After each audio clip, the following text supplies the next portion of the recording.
পাকিস্তান ও আফগানিস্তানের মধ্যে চলমান সামরিক উত্তেজনার জেরে টানা তৃতীয় দিন বন্ধ রয়েছে চমন সীমান্ত। এতে আটকে পড়েছেন শত শত আফগান শরণার্থী এবং বন্ধ হয়ে গেছে দুই দেশের মধ্যে সব ধরনের বাণিজ্য ও চলাচল। সপ্তাহ শেষে সীমান্তে তীব্র সংঘর্ষের পর পরিস্থিতি আরও ঘোলাটে হয়েছে। উভয় পক্ষই একে অপরকে হামলার জন্য দোষারোপ করছে।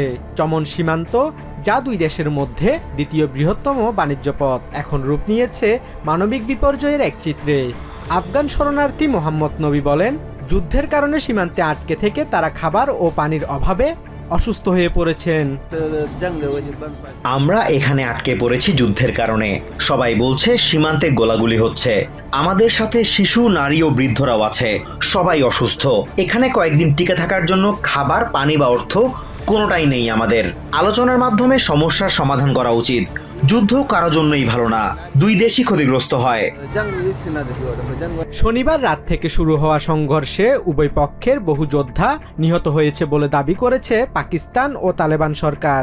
পাকিস্তান সেনাবাহিনী জানিয়েছে তাদের 23 জন সেনা নিহত হয়েছেন। অন্যদিকে তালেবান জানিয়েছে তাদের 9 জন যোদ্ধা প্রাণ হারিয়েছেন। দুই পক্ষই দাবি করছে তারা প্রতিপক্ষের আরও অনেক বেশি ক্ষয়ক্ষতি ঘটিয়েছে। পাকিস্তানের দাবি তারা 200-র বেশি তালেবান যোদ্ধাকে হত্যা করেছে। অপরদিকে আফগানিস্তান বলছে তারা 58 জন পাকিস্তানি সেনাকে হত্যা করেছে। তবে এসব দাবির সপক্ষে কোনো প্রমাণ উপস্থাপন করা হয়নি। ইসলামাবাদ থেকে দাবি এসেছে আফগানিস্তানে আশ্রয় নেওয়া জঙ্গিদের দমন করতে হবে, যাদের বিরুদ্ধে পাকিস্তানে হামলা করার অভিযোগ রয়েছে। তবে তালেবান সরকার এই অভিযোগ অস্বীকার করেছে। এদিকে পাকিস্তান ও আফগানিস্তানের সংঘর্ষের ঘটনায় উদ্বেগ প্রকাশ করেছে চায়না। দুই দেশের সম্পর্ক উন্নয়নে গঠনমূলক ভূমিকা রাখতে চায় বেইজিং। নাগরিক প্রকল্প ও প্রতিষ্ঠানগুলোর নিরাপত্তা নিশ্চিত করতে উভয় পক্ষকেই অনুরোধ জানিয়ে সোমবার এক সংবাদ সম্মেলনে চায়নার পররাষ্ট্র মন্ত্রণালয়ের মুখপাত্র লিন জিয়ান প্রত্যাশা করেন দুই দেশ আলোচনা ও পরামর্শের মাধ্যমে এই সংকটের সমাধান করবে।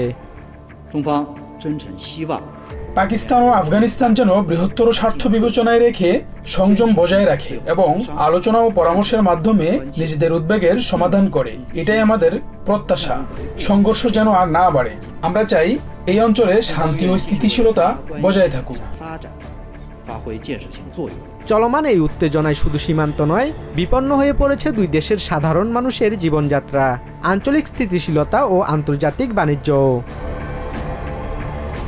Basudebnath, TVN 24 news desk.